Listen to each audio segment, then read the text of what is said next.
Hi hello friends, welcome to the G K smart circle YouTube channel. ಈಗ ನಾವು March 13, 2026ನೇ ಸಾಲಿನ ಪ್ರಮುಖ ಪ್ರಚಲಿತ ಘಟನೆಗಳನ್ನು ಕುರಿತು ಚರ್ಚೆ ಮಾಡೋಣ. ನಿಮಗೆಲ್ಲ ಗೊತ್ತಿರಲಿ, ಪ್ರತಿದಿನ ನಾನು ಕನ್ನಡದ ಪ್ರಜಾವಾಣಿ ಸೇರಿದಂತೆ ಕನ್ನಡದ ಇತರ ಎಲ್ಲ ನ್ಯೂಸ್ ಪೇಪರ್ಗಳು, ಇಂಗ್ಲೀಷ್ನ ದಿ ಹಿಂದೂ ಮತ್ತು ಕೇಂದ್ರ ಸರ್ಕಾರ ಪ್ರತಿದಿನ ಅಪ್ಡೇಟ್ ಮಾಡ್ತಕ್ಕಂಥ PIB ನ್ಯೂಸ್ ಪೇಪರ್ನು, ಎಲ್ಲ ಇತರೆ ನ್ಯೂಸ್ ಪೇಪರ್ಗಳ ಪ್ರಮುಖ ಪ್ರಚಲಿತ ಘಟನೆಗಳನ್ನು ನಿಮ್ಮ ಮುಂದೆ ತರ್ತಾ ಇರ್ತೀನಿ. ಹಾಗಾದರೆ ಇವತ್ತಿನ ಕ್ವಶ್ಚನ್ ನಂಬರ್ 1 ಏನಿದೆ ಅಂತ ನೋಡೋಣ ಬನ್ನಿ. ಗಮನಿಸಿ. 1ನೇ ಕ್ವಶನ್. ಇತ್ತೀಚೆಗೆ ಲೋಕಸಭೆ ಸ್ಪೀಕರ್ ವಿರುದ್ಧ ಅವಿಶ್ವಾಸ ನಿರ್ಣಯ ಮಂಡಿಸಲು ವಿರೋಧ ಪಕ್ಷವು ಕ್ರಮ ಕೈಗೊಂಡಿದೆ. ಹಾಗಾದರೆ ಸ್ಪೀಕರ್ ವಿರುದ್ಧ ಅವಿಶ್ವಾಸ ಗೊತ್ತುವಳಿಗೆ ಸಂಬಂಧಿಸಿದ ವಿಧಿ ಯಾವುದು? ನೋಡಿದ್ದಕ್ಕೆ ಸರಿಯಾದಂಥ ಉತ್ತರ ಆಪ್ಷನ್ ನಂಬರ್ 2 ಸರಿಯಾಗಿದೆ. 94.C ಅಂತ ಕರಿತೇವೆ. ಅಂದರೆ 94 ಉಪವಿಧಿ ಸಿ ಏನಿದೆ, ಈ ವಿಧಿ ಅವಿಶ್ವಾಸ ಗೊತ್ತುವಳಿಗೆ ಸಂಬಂಧಿಸಿದೆ. ಹಾಗಾದರೆ ಏನಿದು ಅವಿಶ್ವಾಸ ಗೊತ್ತುವಳಿ? ಅವಿಶ್ವಾಸ ಗೊತ್ತುವಳಿ ಅಂತ ಅಂದರೆ ಮುಖ್ಯವಾಗಿ ಲೋಕಸಭೆಯಲ್ಲಿ ಸ್ಪೀಕರ್ ಆಗಿರ್ಬೋದು ಮತ್ತು ಪ್ರಧಾನಿ ಆಗಿರ್ಬೋದು, ರಾಷ್ಟ್ರಪತಿ ಆಗಿರ್ಬೋದು, ಇವೆಲ್ಲ ವಿರುದ್ಧ ನಾವು ಅವಿಶ್ವಾಸ ನಿರ್ಣಯವನ್ನು ಲೋಕಸಭೆಯಲ್ಲಿ ಕೈಗೊಳ್ಳಬಹುದು. ಆದರೆ ಲೋಕಸಭೆ ಸ್ಪೀಕರ್ ವಿರುದ್ಧ ಇದೀಗ ಅವಿಶ್ವಾಸ ಗೊತ್ತುವಳಿಗೆ ವಿರೋಧ ಪಕ್ಷವು ಕ್ರಮ ಕೈಗೊಂಡಿರ್ತಕ್ಕಂಥದ್ದು. ಈ ಡೀಟೇಲ್ಸ್ ಏನೇನಿದೆ, ಸಂವಿಧಾನದಲ್ಲಿ ಇದ್ರ ಬಗ್ಗೆ ಏನು ಹೇಳುತ್ತೆ, ಎಲ್ಲ ಡೀಟೇಲ್ಸನ್ನು ನಾವು ತಿಳ್ಕೊಳೋಣ. ನೋಡಿ, ಕನ್ನಡದ ನ್ಯೂಸ್ ಪೇಪರಲ್ಲಿ ಕೊಟ್ಟಿದ್ದರು. ಸ್ಪೀಕರ್ ವಿರುದ್ಧದ ಗೊತ್ತುವಳಿ ಚರ್ಚೆ ಶುರುವಾಗಿದೆ. ಆಡಳಿತ ವಿರೋಧ ಸದಸ್ಯರ ಕಾವೇರದ ಮಾತುಕತೆ. ಸಂಸತ್ ಕಲಾಪದಲ್ಲಿ ಗದ್ದಲ. ಹಾಗಾದರೆ ಈ ಸ್ಪೀಕರ್ ವಿರುದ್ಧದ ಗೊತ್ತುವಳಿ ಇದರ ಬಗ್ಗೆ ಸ್ವಲ್ಪ ಮಾಹಿತಿಯನ್ನು ತಿಳ್ಕೊಳೋಣ. ಎಕ್ಸಾಮಿಗೆ ತುಂಬಾ ಇಂಪಾರ್ಟೆಂಟ್ ಆಗುತ್ತೆ ಇದು. ಹಾಗಾದರೆ ಸ್ಪೀಕರ್ ವಿರುದ್ಧ ಅವಿಶ್ವಾಸ ಗೊತ್ತುವಳಿ ಅಂದ್ರೇನು? ನೋಡಿ, ಮಾಹಿತಿ ಪ್ರಕಾರ ಸ್ಪೀಕರ್ ವಿರುದ್ಧದ ಅವಿಶ್ವಾಸ ನಿರ್ಣಯವು ಸ್ಪೀಕರ್ ಅಥವಾ ಉಪಸ್ಪೀಕರ್ ಅವರನ್ನು ಅವರ ಅವಧಿ ಪೂರ್ಣಗೊಳ್ಳುವ ಮೊದಲು ಹುದ್ದೆಯಿಂದ ತೆಗೆದುಹಾಕುವ ಔಪಚಾರಿಕ ನಿರ್ಣಯವಾಗಿದೆ. ಗಮನಿಸಬಹುದು, ಅವಿಶ್ವಾಸ ಗೊತ್ತುವಳಿ ಅಂದರೆ ಸ್ಪೀಕರ್ ಅಥವಾ ಉಪಸ್ಪೀಕರ್ ಅಧಿಕಾರದಲ್ಲಿದ್ದಾಗ ಅವರ ಅಧಿಕಾರಾವಧಿ ಮುಗಿದೇ ಇದ್ದರೂ ಕೂಡ ಅವರನ್ನು ತೆಗೆದುಹಾಕುವಂತಹ ಒಂದು ಪದ್ಧತಿಯೇ ಅವಿಶ್ವಾಸ ಗೊತ್ತುವಳಿ. ಹಾಗಾದರೆ ರಾಜ್ಯಸಭೆಯು ಅಧ್ಯಕ್ಷರು ಅಂದರೆ ಭಾರತದ ಉಪಾಧ್ಯಕ್ಷರಾಗಿರ್ತಾರೆ. ರಾಜ್ಯಸಭೆಯ ಅಧ್ಯಕ್ಷರು, ಭಾರತದ ಉಪರಾಷ್ಟ್ರಪತಿಗಳೇನಿದ್ದಾರೆ ಅವರು ರಾಜ್ಯಸಭೆಯ ಅಧ್ಯಕ್ಷರಾಗಿರ್ತಾರೆ ಮತ್ತು ಉಪಾಧ್ಯಕ್ಷರನ್ನು ಹೊಂದಿರುವುದರಿಂದ ಇದು ಲೋಕಸಭೆಗೆ ಮಾತ್ರ ಅನ್ವಯಿಸುತ್ತದೆ. ಭಾರತ ಸಂವಿಧಾನದ 94.C ಅಥವಾ 94 ಉಪವಿಧಿ ಸಿ ಮುಖ್ಯವಾಗಿ ಅವಿಶ್ವಾಸ ಗೊತ್ತುವಳಿಯ ಬಗ್ಗೆ ತಿಳಿಸುತ್ತದೆ. ಇದರ ನಿಬಂಧನೆಗಳನ್ನು ನಾವು ತಿಳ್ಕೊಳ್ಳೋಣ. ವಿಧಿ 94C ಏನು ಹೇಳುತ್ತೆ ಅಂದರೆ, ಸ್ಪೀಕರ್ ಅಥವಾ ಉಪಸ್ಪೀಕರ್ ಅವರನ್ನು ಈ ಕೆಳಗಿನವರು ಅಧಿಕಾರದಿಂದ ತೆಗೆದುಹಾಕಬಹುದು. ಹಾಗಾದರೆ ಲೋಕಸಭೆಯ ಸ್ಪೀಕರ್ ಅಥವಾ ಉಪಸ್ಪೀಕರನ್ನು ಯಾರು ಅಧಿಕಾರದಿಂದ ತೆಗೆದುಹಾಕಬಹುದು ಅಂತ ಪ್ರಶ್ನೆ ಉದ್ಭವವಾದರೆ, ಲೋಕಸಭೆಯ ಆಗಿನ ಎಲ್ಲ ಸದಸ್ಯರಲ್ಲಿ ಬಹುಮತದಿಂದ ಸದನದ ನಿರ್ಣಯವನ್ನು ಅಂಗೀಕರಿಸುವ ಮೂಲಕ ತೆಗೆದುಹಾಕಬಹುದು. ನೋಡಿ, ಬಹುಮತದಿಂದ, ಇದನ್ನು ನೆನ್ಪಿಟ್ಕೋಬೇಕು. ಎಲ್ಲ ಸದಸ್ಯರಲ್ಲಿ ಬಹುಮತ ಮೂಡಿಬರಬೇಕಾಗುತ್ತೆ. ಸಾಮಾನ್ಯ ಸಹಿ ಮೂಲಕ ಇದು ಅವರನ್ನು ತೆಗೆದುಹಾಕೋಕ್ಕಾಗಲ್ಲ, ಬಹುಮತ ಬೇಕಾಗುತ್ತೆ. ಬಹುಮತದ ಅರ್ಥ ಏನು ಅಂತಂದರೆ ಸಂಪೂರ್ಣ ಬಹುಮತ ಅಂತ ಕರೀತಾರೆ.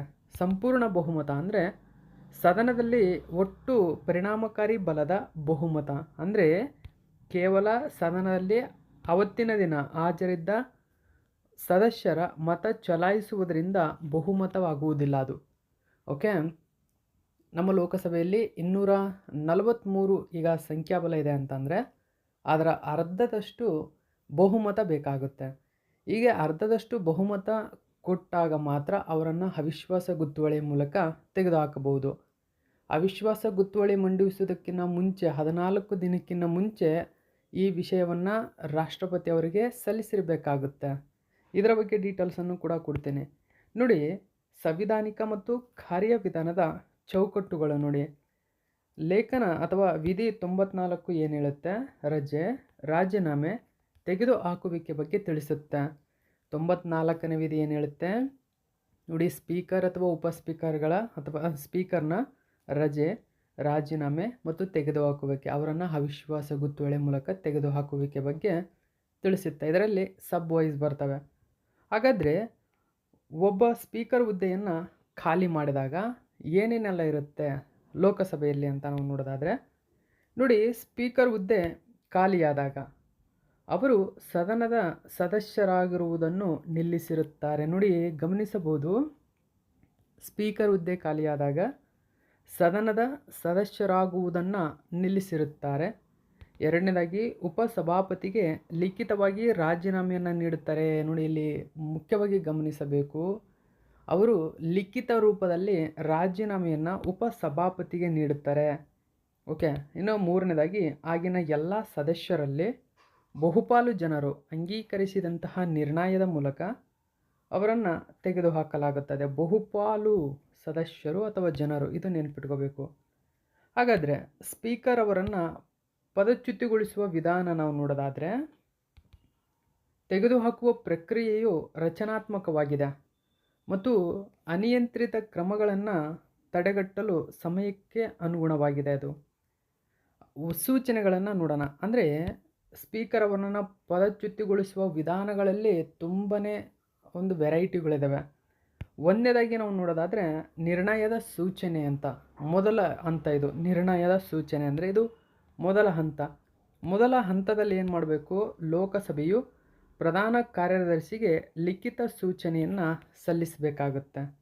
ನೋಡಿ, ನಿರ್ಣಯ ಸೂಚನೆ ಮೊದಲ ಹಂತದಲ್ಲಿ ಅಂದರೆ ಲೋಕಸಭೆಯ ಪ್ರಧಾನ ಕಾರ್ಯದರ್ಶಿಗಳೇನಿರ್ತಾರೆ ಅವರಿಗೆ ಲಿಖಿತ ಸೂಚನೆ ಸಲ್ಲಿಸಬೇಕು. ಎರಡನೇದಾಗಿ ಅರ್ಜಿಯನ್ನು ವಿಚಾರಣೆಗೆ ತೆಗೆದುಕೊಳ್ಳುವ ಮೊದಲು ಕನಿಷ್ಠ 14 ದಿನಗಳ ನೋಟಿಸ್ ಅವಧಿ ಕಡ್ಡಾಯವಾಗಿದೆ. 14 ದಿನಗಳ ಅವಧಿ, ನೋಟಿಸ್ ಅವಧಿ ಇದು ಮೊದಲ ಹಂತ.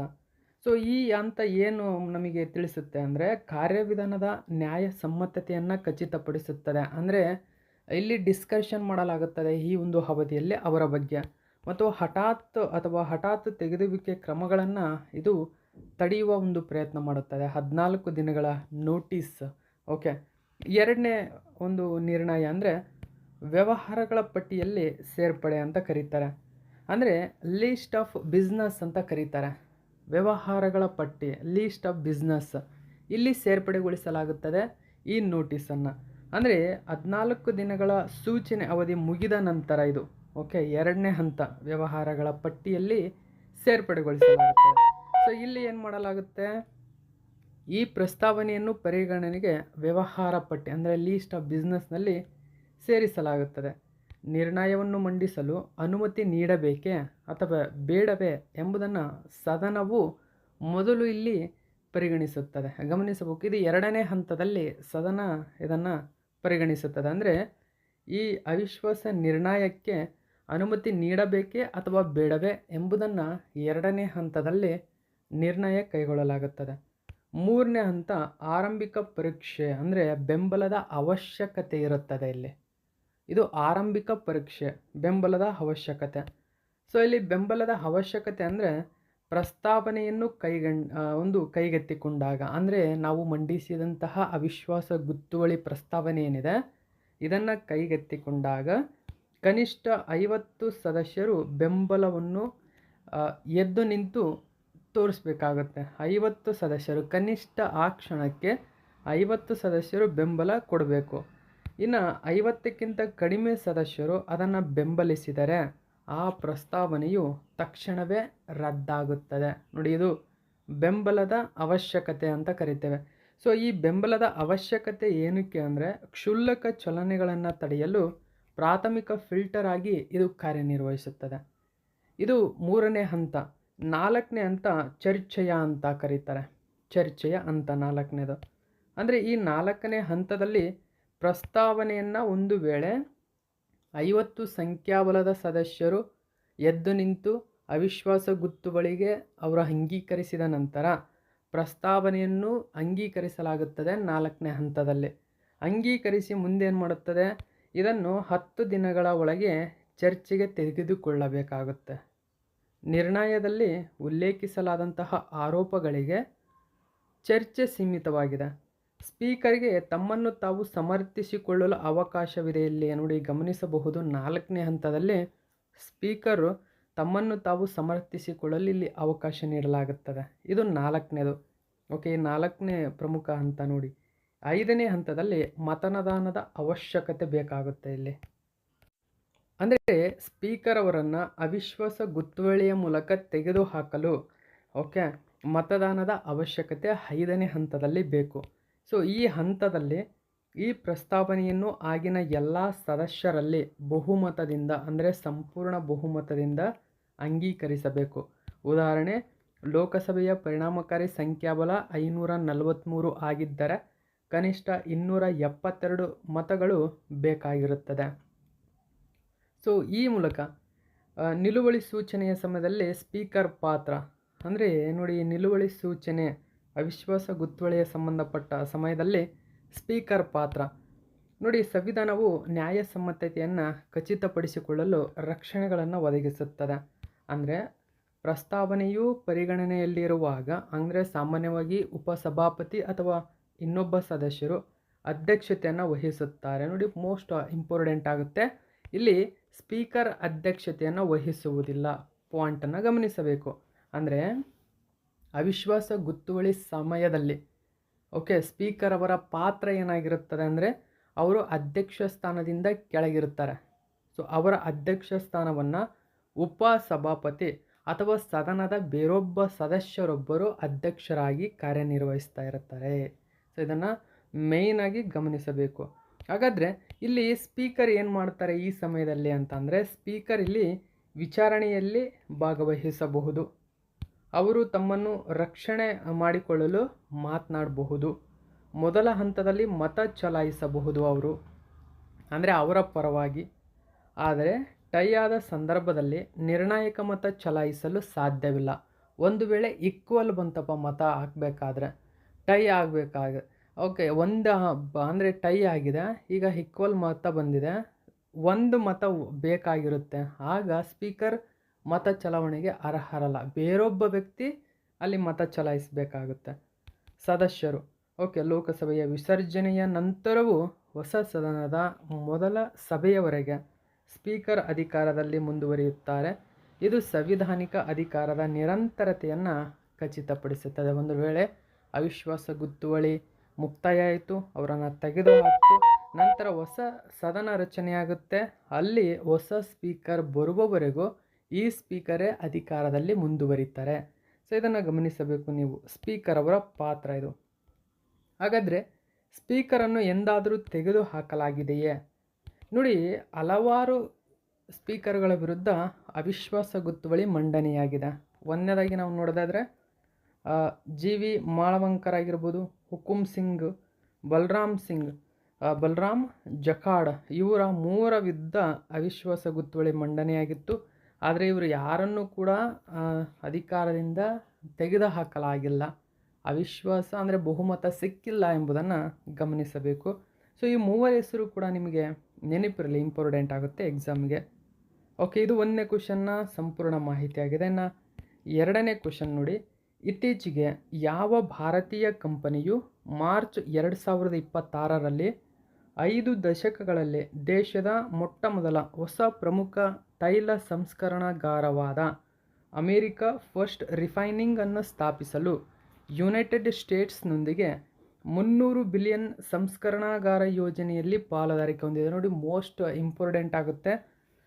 ತೈಲ ಸಂಸ್ಕರಣಾಗಾರ ಇದು ಭಾರತದ ಮೊಟ್ಟ ಮೊದಲ ಅಮೇರಿಕಾ ಫಸ್ಟ್ ರಿಫೈನಿಂಗ್ ಒಂದು ತೈಲ ಸಂಸ್ಕರಣಾಗಾರವಾಗಿದೆ.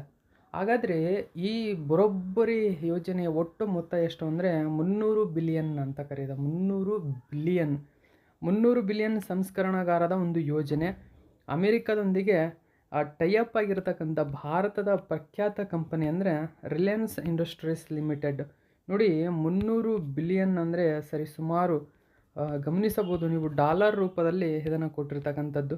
ಓಕೆ, ಟ್ರಂಪ್ ನೋಡಿ USD 300 billion refinery project with Reliance ಕಂಪನಿಯೊಂದಿಗೆ ಈ ಪ್ರಾಜೆಕ್ಟ್ ಭಾರತದಲ್ಲಿ ನೆರವೇರ್ತಾ ಇದೆ. ಇದು ಭಾರತದ ಮೊಟ್ಟ ಮೊದಲ ಒಂದು ರಿಫೈನಿಂಗ್ ಆಗಿದೆ.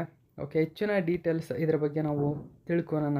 ಏನಿದೆ ಹಾಗಾದರೆ, ಮಾರ್ಚ್ 2026ರಲ್ಲಿ ಅಮೇರಿಕವು ಅಂದರೆ ಅಮೇರಿಕದ ಅಧ್ಯಕ್ಷ Donald Trump Reliance industries limited ಜೊತೆ 300 ಬಿಲಿಯನ್ ಪಾಲುದಾರಿಕೆಯನ್ನು ಘೋಷಿಸಿದೆ. ಈ ಪಾಲುದಾರಿಕೆಯು ಅಮೆರಿಕ ಫಸ್ಟ್ ರಿಫೈನಿಂಗನ್ನು ಸ್ಥಾಪಿಸುವ ಗುರಿಯನ್ನು ಹೊಂದಿದೆ. ಕಳೆದ 50 ವರ್ಷಗಳಲ್ಲಿ ಯುನೈಟೆಡ್ ಸ್ಟೇಟ್ಸ್ನಲ್ಲಿ ಮೊದಲ ಹೊಸ ಪ್ರಮುಖ ತೈಲ ಸಂಸ್ಕರಣಾಗಾರವಾಗಲಿದೆ ಇದು. ಈ ಸಂಸ್ಕರಣಾಗಾರವು ಟೆಕ್ಸಾಸ್ನ ಬ್ರೌನ್ಸ್ವಿಲ್ಲೆ ಬಂದರಿನಲ್ಲಿ ನೆಲೆಗೊಳ್ಳಲಿದೆ. ಈ ಯೋಜನೆಯು US ಇತಿಹಾಸದಲ್ಲಿ ಅತಿದೊಡ್ಡ ಹೂಡಿಕೆಗಳಲ್ಲಿ ಒಂದೆಂದು ವಿವರಿಸಲಾಗಿದೆ. ನೋಡಿ, ಇದರ ಸಂಸ್ಕರಣಾಗಾರವನ್ನು ಟೆಕ್ಸಾಸ್ನ ಬ್ರೌನ್ಸ್ವಿಲ್ಲೆ ಬಂದರಿನಲ್ಲಿ ತೆರೆಯಲಾಗ್ತಾ ಇದೆ. ಸೊ ಇಷ್ಟೆಲ್ಲ ಮಾಹಿತಿ ನೆನಪಿರಲಿ. ನೆಕ್ಸ್ಟ್ 3ನೇ ಕ್ವಶನ್ ನೋಡಿ. ಇತ್ತೀಚೆಗೆ ಸುದ್ದಿಯಲ್ಲಿರುವ ಕಾರ್ಗ್ ದ್ವೀಪವು ಯಾವ ದೇಶದಲ್ಲಿದೆ? ಇರಾನ್. ಕಾರ್ಗ್ ದ್ವೀಪ ಮುಖ್ಯವಾಗಿ ಇರಾನ್ನ ಒಂದು ಪ್ರದೇಶದಲ್ಲಿ ಕಂಡುಬರ್ತಕ್ಕಂಥ ಒಂದು ಪ್ರಮುಖ ಐಸ್ಲ್ಯಾಂಡ್ ಆಗಿದೆ. ಸೊ ಇಲ್ಲಿ ಹೆಚ್ಚಿನ ತೈಲ ಸಿಗುತ್ತದೆ. ಓಕೆ, ಆ ಕಾರಣಕ್ಕಾಗಿ ಸುದ್ದಿಯಲ್ಲಿದೆ.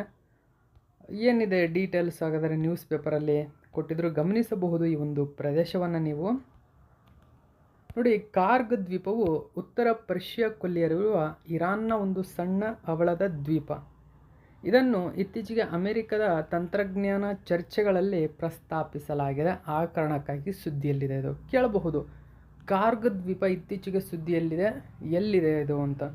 ಓಕೆ, ಪರ್ಷಿಯನ್ ಕೊಲ್ಲಿಯಲ್ಲಿನ ಸ್ವಾಭಾವಿಕ ಸಿಹಿ ನೀರನ್ನು ಹೊಂದಿರುವ ಅಪರೂಪದ ದ್ವೀಪಗಳಲ್ಲಿ ಇದು ಒಂದು.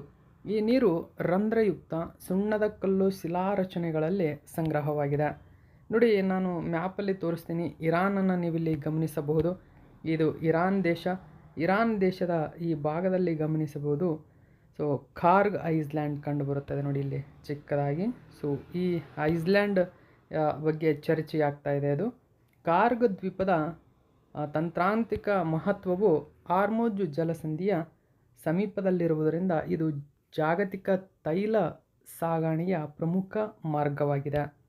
ಓಕೆ, ನೆಕ್ಸ್ಟು 4ನೇ ಕ್ವಶನನ್ನು ಗಮನಿಸಿ ನೋಡಿ. ಇಂಪಾರ್ಟೆಂಟ್ ಆಗುತ್ತೆ ಈ ಒಂದು ಕ್ವಶನ್ನು. ಭಾರತದೊಂದಿಗೆ ಭೂಗಡಿಗಳನ್ನು ಹಂಚಿಕೊಳ್ಳುವ ದೇಶಗಳ ಹೂಡಿಕೆಗಳ ಕುರಿತು ಪರಿಷ್ಕೃತ ಮಾರ್ಗಸೂಚಿಗಳನ್ನು ಕೇಂದ್ರ ಸಚಿವ ಸಂಪುಟ ಅನುಮೋದಿಸಿದೆ. ನೋಡಿ, ಭಾರತದೊಂದಿಗೆ ಯಾವ ದೇಶಗಳು ಭೂಗಡಿಗಳನ್ನು ಹಂಚಿಕೊಂಡಿದ್ದೇವಲ್ಲ ಆ ದೇಶಗಳ ಹೂಡಿಕೆಗಳ ಕುರಿತು ಪರಿಷ್ಕೃತ ಮಾರ್ಗಗಳನ್ನು ಅನುಮೋದನೆ ನೀಡಿದೆ. ಹಾಗಾದರೆ ಸ್ವಯಂಚಾಲಿತ ಮಾರ್ಗದ ಅಡಿಯಲ್ಲಿ ನೋಡಿ, ಸ್ವಯಂಚಾಲಿತ ಮಾರ್ಗ ಅಂತಂದರೆ ಇದನ್ನ ಬಗ್ಗೆ ಎಕ್ಸ್ಪ್ಲೇನ್ ಕೊಡ್ತೇನೆ. ಸ್ವಯಂಚಾಲಿತ ಮಾರ್ಗದ ಅಡಿಯಲ್ಲಿ ಅನುಮತಿಸಲಾದ ಭೂಗಡಿ ದೇಶಗಳಿಂದ ಗರಿಷ್ಠ ಅನಿಯಂತ್ರಿತ ಪ್ರಯೋಜನಕಾರಿ ಮಾಲೀಕತ್ವವನ್ನು ಎಷ್ಟಕ್ಕೆ ನಿಗದಿಪಡಿಸಿದೆ? ಸರಿಯಾದಂಥ ಉತ್ತರ 10%ಗೆ. ಆಪ್ಷನ್ ನಂಬರ್ 3 ಸರಿಯಾಗಿದೆ. ಸೊ ವಿವರಣೆಯ ಮೂಲಕ ಇದರ ಬಗ್ಗೆ ತಿಳ್ಕೊಳ್ಳೋಣ ನಾವು. ಸೊ ಗಮನಿಸಬಹುದು, cabinet approves changes in guidelines on investments from countries sharing land border with India. ನೋಡಿ, ಇದನ್ನು LBI ಅಂತ ಕರೀತಾರೆ. LBIs. Okay, land borders with India ಅಂತ ಕರೀತಾರೆ. ಓಕೆ, ಏನಿದೆ ಹಾಗಾದರೆ ನೋಡಿ, ನರೇಂದ್ರ ಮೋದಿ ಅವರ ಅಧ್ಯಕ್ಷತೆಯಲ್ಲಿ ನಡೆದಂತಹ ಭಾರತದ ಕೇಂದ್ರ ಸಚಿವ ಸಂಪುಟವು ಮಾರ್ಚ್ 10, 2026ರಂದು ಭಾರತದೊಂದಿಗೆ ಭೂಗಡಿಗಳನ್ನು ಹಂಚಿಕೊಳ್ಳುವ ದೇಶಗಳು ಅಂದರೆ LBIs, land border with India ಹೂಡಿಕೆಗಳನ್ನು ನಿಯಂತ್ರಿಸುವ ಮಾರ್ಗಸೂಚಿಗಳಲ್ಲಿನ ಬದಲಾವಣೆಗಳನ್ನು ಅನುಮೋದಿಸಿದೆ. ಏನಿದೆ ಹಾಗಾದರೆ ಇಲ್ಲಿ ಪ್ರಯೋಜನಕಾರಿ ಮಾಲೀಕರ ವ್ಯಾಖ್ಯಾನ ಮತ್ತು BO ಅಂತ ಕರೀತಾರೆ. ಬೆನಿಫಿಷಿಯಲ್ ಓನರ್ಶಿಪ್, ಪ್ರಯೋಜನಕಾರಿ ಮಾಲೀಕ. ಸೊ ಪ್ರಯೋಜನಕಾರಿ ಮಾಲೀಕ ಅಂತ ಅಂದರೆ ಈ ತಿದ್ದುಪಡಿ ಹೇಳುತ್ತದೆ ಅಂದರೆ ಲಾಭದಾಯಕ ಮಾಲೀಕರು ಅಂದರೆ ಬೆನಿಫಿಷಿಯಲ್ ಓನರ್ಶಿಪ್. ಇವುಗಳನ್ನು ನಿರ್ಧರಿಸಲು ಸ್ಪಷ್ಟವಾದ ವ್ಯಾಖ್ಯಾನ ಮತ್ತು ಮಾನದಂಡಗಳನ್ನು ಪರಿಚಯಿಸ್ತಾ ಇದೆ. ಸೊ ಇದನ್ನು 2005ರ ಹಣ ವರ್ಗಾವಣೆ ತಡೆಗಟ್ಟುವಿಕೆ ನಿಯಮಗಳ ಅಡಿಯಲ್ಲಿ ಜಾರಿಗೆ ತರಲಾಗಿದೆ. ಅಂದರೆ 10% ನಿಯಂತ್ರಿಸಲಾದ LBC ಪ್ರಯೋಜನಕಾರಿ ಮಾಲೀಕತ್ವವನ್ನು ಹೊಂದಿರುವ ನೋಡಿ, ಮುಖ್ಯವಾಗಿ LBC ಪ್ರಯೋಜನಕಾರಿ ಮಾಲೀಕತ್ವವನ್ನು ಹೊಂದಿರುವ ಹೂಡಿಕೆದಾರರನ್ನು ಅನ್ವಯವಾಗುವ ವಲಯ ಅಂದರೆ ಇವರನ್ನು 10%ಗೆ ಮಿತಿಗೊಳಿಸಲಾಗಿದೆ. ಅಂದರೆ ವಲಯ ಮಿತಿಗಳು, ಪ್ರವೇಶ ಮಾರ್ಗಗಳು, ಅಟೆಂಡೆಂಟ್ ಷರತ್ತುಗಳ ಪ್ರಕಾರ ಸ್ವಯಂಚಾಲಿತ ಮಾರ್ಗದ ಅಡಿಯಲ್ಲಿ ನೋಡಿ, ಸ್ವಯಂಚಾಲಿತ ಮಾರ್ಗಗಳೇನಿದ್ದಾವೆ ಇದರ ಅಡಿಯಲ್ಲಿ ಅನುಮತಿಸಲಾಗ್ತಾ ಇದೆ. ಇವರಿಗೆ 10%ಗೆ ಅನುಮತಿಸಲಾಗ್ತಾ ಇದೆ. ಅಂತಹ ಹೂಡಿಕೆಗಳು ಹೂಡಿಕೆದಾರರ ಘಟಕವು DPIITಗೆ ಸಂಬಂಧಿತ ಮಾಹಿತಿ ಅಥವಾ ವಿವರಗಳನ್ನು ವರದಿ ಮಾಡುವುದಕ್ಕೆ ಒಳಪಟ್ಟಿರುತ್ತದೆ. ಸೊ ಇದು ಕ್ವಶನ್ನು ಕೂಡ ಇಂಪಾರ್ಟೆಂಟ್ ಆಗುತ್ತೆ, ನೆನಪಿರಲಿ. ನೆಕ್ಸ್ಟು 5ನೇ ಕ್ವಶನ್ ನೋಡಿ. LMITA 2026 ಈ ವ್ಯಾಯಾಮವು ಭಾರತ ಮತ್ತು ಯಾವ ದೇಶದ ನಡುವೆ ನಡೆಸಲಾಗುವ ಜಂಟಿ ಮಿಲಿಟರಿ ವ್ಯಾಯಾಮವಾಗಿದೆ? LMITA ಅಂತ ಕರೀತಾರೆ. ಭಾರತ ಮತ್ತು ಸಿಷೆಲ್ಸ್, ಆಪ್ಷನ್ ನಂಬರ್ ಸಿ ಸರಿಯಾಗಿದೆ. ಹಾಗಾದರೆ ಸಿಷೆಲ್ ಮತ್ತು ಭಾರತ ಪ್ರತಿ ವರ್ಷ LMITA ಎಂಬ ಪ್ರಮುಖ ವ್ಯಾಯಾಮವನ್ನು ನಡೆಸುತ್ತದೆ. ಇದೊಂದು ಮಿಲಿಟರಿ ಎಕ್ಸಸೈಸ್ ಆಗಿದೆ. ನೋಡಿ, ministry of defence PIB news ಪೇಪರಲ್ಲಿ ಈ ಒಂದು ಮಾಹಿತಿಯನ್ನು ಕೊಟ್ಟಿದ್ದರು.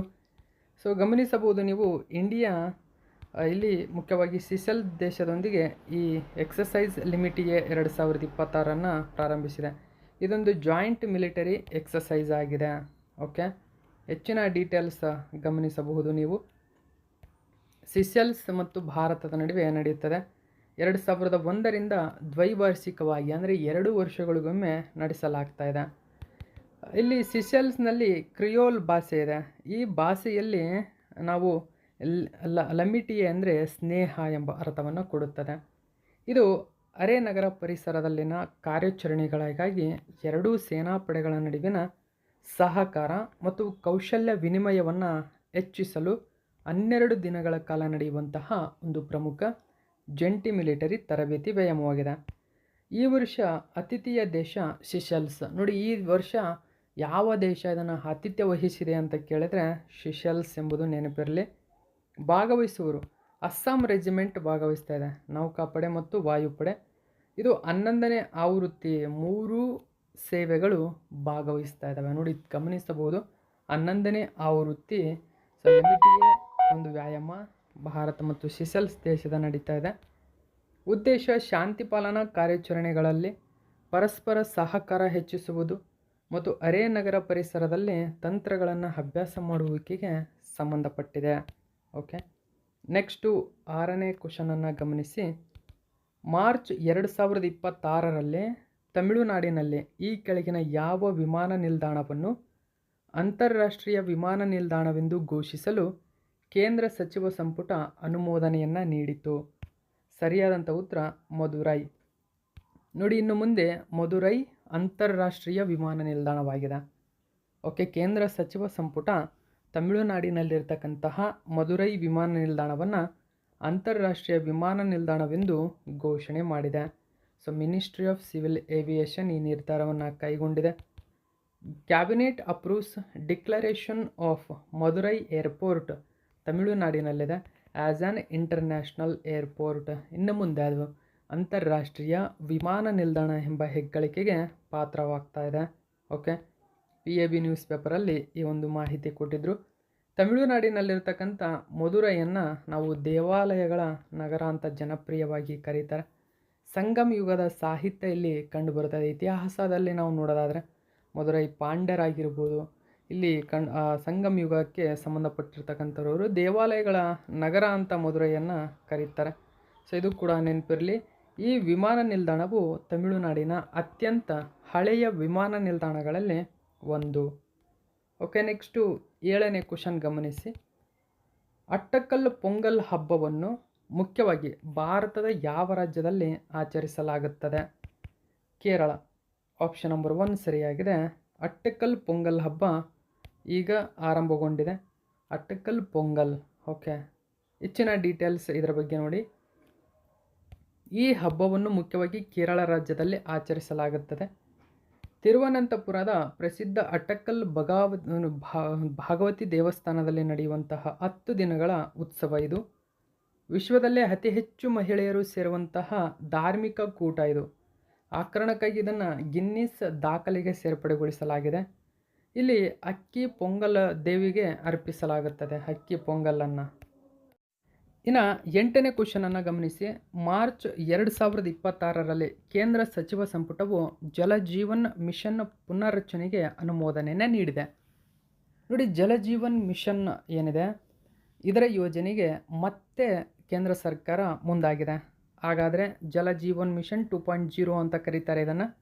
ಈ ಯೋಜನೆಗೆ ಅನುಮೋದಿಸಲಾದ ಪರಿಷ್ಕೃತ ಒಟ್ಟು ಹಣಕಾಸಿನ ವೆಚ್ಚವೆಷ್ಟು ಅಂತ ಕೇಳಿದರೆ 8.69 ಲಕ್ಷ ಕೋಟಿ ರೂಪಾಯಿಯೊಂದಿಗೆ ಮತ್ತೆ ಈ ಯೋಜನೆಯನ್ನು ಆರಂಭಗೊಳಿಸಿದೆ.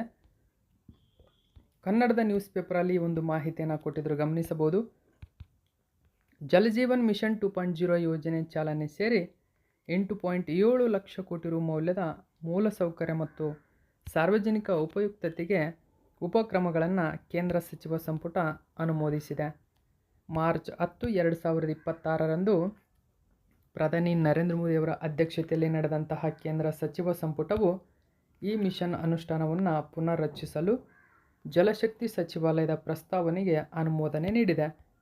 ಈ ಯೋಜನೆ ನೋಡಿ, ಗ್ರಾಮೀಣ ಭಾಗದಲ್ಲಿ ಸುಧಾರಿತ ಕುಡಿಯುವ ನೀರಿನ ಆಡಳಿತ ಮತ್ತು ಸುಸ್ಥಿರ ಗ್ರಾಮೀಣ ಕೊಳವೆ ಕುಡಿಯುವ ನೀರಿನ ಪೂರೈಕೆಯನ್ನು ಖಚಿತಪಡಿಸಿಕೊಳ್ಳಲು ಇರತಕ್ಕಂಥ ಒಂದು ಪ್ರಮುಖ ಯೋಜನೆ ಇದು. ಈ ಮಿಷನ್ಗಾಗಿ ನಾನು ಹೇಳಿದಂತೆ 8.69 ಲಕ್ಷ ಕೋಟಿ ರೂಪಾಯಿಯನ್ನು ಸಚಿವ ಸಂಪುಟ ಅನುಮೋದನೆ ನೀಡಿದೆ. ಇನ್ನು 9ನೇ ಕ್ವಶನ್ ನೋಡಿ, ಭಾರತದಲ್ಲಿ ಬಾಲಕಿಯರ ಶಿಕ್ಷಣವನ್ನು ಉತ್ತೇಜಿಸುವಲ್ಲಿ ಮಾಡಿದಂತಹ ಕೆಲಸಕ್ಕಾಗಿ ಟೈಮ್ಸ್ ನಿಯತಕಾಲಿಕೆಯ 2026ರ ವರ್ಷದ ಮಹಿಳೆಯರ ಪಟ್ಟಿಯಲ್ಲಿ ಯಾರು ಸ್ಥಾನ ಪಡೆದಿದ್ದಾರೆ? ಸರಿಯಾದಂಥ ಉತ್ತರ ಸಫೀನಾ ಹುಸೇನ್, ಆಪ್ಷನ್ ನಂಬರ್ 3 ಸರಿಯಾಗಿರ್ತಕ್ಕಂಥದ್ದು. ಸೊ ಗಮನಿಸಬಹುದು. ಹಾಗಾದರೆ ಯಾರು ಈ ಸಫೀನಾ ಹುಸೇನ್, ಇದರ ಬಗ್ಗೆ ಮಾಹಿತಿ ನೋಡಿ. ಸಫೀನಾ ಹುಸೇನ್ ಟೈಮ್ಸ್ 2026ರ ವರ್ಷದ ಮಹಿಳೆಯರ ಪಟ್ಟಿಯಲ್ಲಿ ಸ್ಥಾನ ಪಡೆದಿದ್ದಾರೆ. ಇವರು ಗ್ರಾಮೀಣ ಭಾರತದಲ್ಲಿ ಮಹಿಳೆಯರ ಶಿಕ್ಷಣದ ಮೇಲೆ ಕೇಂದ್ರೀಕರಿಸುವಂತಹ ಎಜುಕೇಟ್ ಗರ್ಲ್ಸ್ ಸಂಸ್ಥೆಯ ಸ್ಥಾಪಕಿ. ಎಜುಕೇಟ್ ಗರ್ಲ್ಸ್ ಎಂಬ ಸರ್ಕಾರೇತರ ಸಂಸ್ಥೆ 2025ರ ರಾಮನ್ ಮ್ಯಾಗ್ಸೆಸೆ ಪ್ರಶಸ್ತಿ ಲಭಿಸಿದೆ ಇದಕ್ಕೆ. ಸೊ ಇದು ಕೂಡ ನೆನಪಿರಲಿ. ನೆಕ್ಸ್ಟು 10ನೇ ಕ್ವಶನ್ ನೋಡಿ, ಇತ್ತೀಚೆಗೆ ನಿಧನರಾದ ಪದ್ಮಶ್ರೀ ಪ್ರಶಸ್ತಿ ಪುರಸ್ಕೃತ ಹರ್ಮನ್ ಕುಲ್ಕೆ ಕೆಳಗಿನ ಯಾವ ಕ್ಷೇತ್ರದಲ್ಲಿ ಪ್ರಖ್ಯಾತಿ ಹೊಂದಿದ್ದಾರೆ? ಸರಿಯಾದಂಥ ಉತ್ತರ ಅವರು ಇತಿಹಾಸಕಾರ ಮತ್ತು ಭಾರತ ಶಾಸ್ತ್ರಜ್ಞ, ಅಂದರೆ ಇಂಡೋಲಜಿಸ್ಟ್ ಆಗಿದ್ದಾರೆ. ಇದರ ಬಗ್ಗೆ ಡೀಟೇಲ್ಸನ್ನು ನೋಡೋಣ. ಸೊ ಈ ಥರದ ಕ್ವಶನ್ಗಳು ಎಕ್ಸಾಮ್ ಇಂಪಾರ್ಟೆಂಟ್ ಆಗುತ್ತೆ. ಇವರು ಮೂಲತಃ ಜರ್ಮನ್ನ ಇತಿಹಾಸಕಾರ ಮತ್ತು ಭಾರತದ ಇಂಡೋಲಾಜಿಸ್ಟ್ ಆಗಿದ್ದಾರೆ. ಹರ್ಮನ್ ಕುಲ್ಕೆ ಇವರು ಒಡಿಶಾದ ಇತಿಹಾಸ, ಸಂಸ್ಕೃತಿ ಮತ್ತು ದೇವಾಲಯ ಸಂಪ್ರದಾಯಗಳ ಕುರಿತು ಅಪಾರ ವ್ಯಾಪಕ ಸಂಶೋಧನೆ ಮಾಡಿದ್ದಾರೆ. ಇವರ ಪ್ರಮುಖ ಕೊಡುಗೆಗಾಗಿ ಈ ಪ್ರಶಸ್ತಿ ಲಭಿಸಿದೆ. ಮುಖ್ಯವಾಗಿ ನೋಡಿ, ಅವರು ಜಗನ್ನಾಥ ಆರಾಧನೆ ಮತ್ತು ಗಜಪತಿ ರಾಜತ್ವ, ಅಂದರೆ ಒಡಿಸ್ಸಾದ ಗಜಪತಿ ಮನೆತನ ಏನಿತ್ತು, ಆ ಗಜಪತಿ ರಾಜತ್ವವು ಹೇಗಿತ್ತು ಮತ್ತು ಜಗನ್ನಾಥ ದೇವಾಲಯದ ಸಂಪ್ರದಾಯವು ಮಧ್ಯಕಾಲೀನ ಒಡಿಶಾದಲ್ಲಿ ಗಜಪತಿ ರಾಜವಂಶದ ಆಳ್ವಿಕೆಯನ್ನು ಹೇಗೆ ಕಾನೂನುಬದ್ಧಗೊಳಿಸಲು ಸಹಾಯ ಮಾಡಿತ್ತು ಎಂಬುದರ ಮೇಲೆ ವ್ಯಾಪಕ ಸಂಶೋಧನೆಯನ್ನು ಮಾಡಿದ್ರು ಇವರು. ಈ ಎಲ್ಲ ಕಾರಣಕ್ಕಾಗಿ ಭಾರತೀಯ ಇತಿಹಾಸಕ್ಕೆ ಅವರು ನೀಡಿದಂತಹ ಕೊಡುಗೆಗಳನ್ನು ಗುರುತಿಸಿ ಭಾರತ ಸರ್ಕಾರ 2010ರಲ್ಲಿ ಪದ್ಮಶ್ರೀ ಪ್ರಶಸ್ತಿಯನ್ನು ನೀಡಿ ಗೌರವಿಸಿತ್ತು. ಓಕೆ, ಸೊ ಇದು ಇವತ್ತಿನ ಪ್ರಮುಖ ಪ್ರಚಲಿತ ಘಟನೆ. ಇದೇ ತರಹದ ಮಾಹಿತಿಯೊಂದಿಗೆ ಮತ್ತೆ ನಿಮ್ಮನ್ನು ಭೇಟಿ ಆಗ್ತೀನಿ. Thank you so much for watching my video friends.